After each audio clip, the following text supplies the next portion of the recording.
Hi ලව්ලිස් කොහොමද ඔයාලට කකුළු හදන තවත් රස ක්‍රමයක් කියලා දෙන්නද? ඉස්සෙල්ලාම පොල් ටික තාච්චියකට දාලා හොඳට කබලේ බැදලා අරගමු. ඊළඟට අපි මේක බ්ලෙන්ඩර් කප් එකකට දාලා හොඳට කුඩු කරලා අරගමු. මේකට අවශ්‍ය දේවල් මම ඩිස්ක්‍රිප්ෂන් බොක්ස් එකේ දීලා තියෙන්නේ. හට්ටියක් ලිපේ තියාගෙන තෙල් එකතු කරගමු. තෙල් එක රත් වුණාන් පස්සේ අබ එකතු කරගමු. අබ එක පිපුරුනාන් පස්සේ ලූණු, අවමිරිස්, කරපිංචා, ඒ වගේම උළු හලු ටිකක් එකතු කරගෙන හොඳට ටෙම්පරාදු කරගමු. ඊළඟට අපි තලාගත්ත ඉඟුරු සුදුලුන් ටිකත් එකතු කරගෙන අමු සුවඳ යනකම් හොඳට ටෙම්පරාදු කරගමු. ඒත් එක්කම මම තක්කාලිත් එකතු කරගන්නවා මේකට. තක්කාලි එකත් හොඳට බෙරි වෙනකම් ටෙම්පරාදු කරගමු.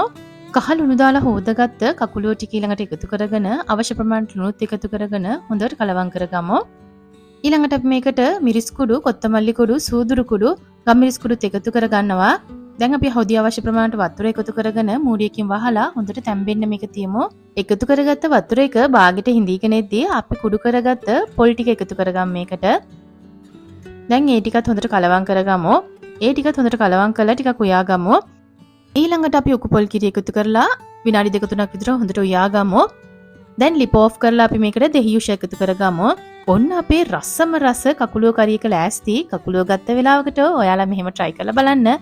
එහෙනම් හැමෝටම සුබ දවසක්.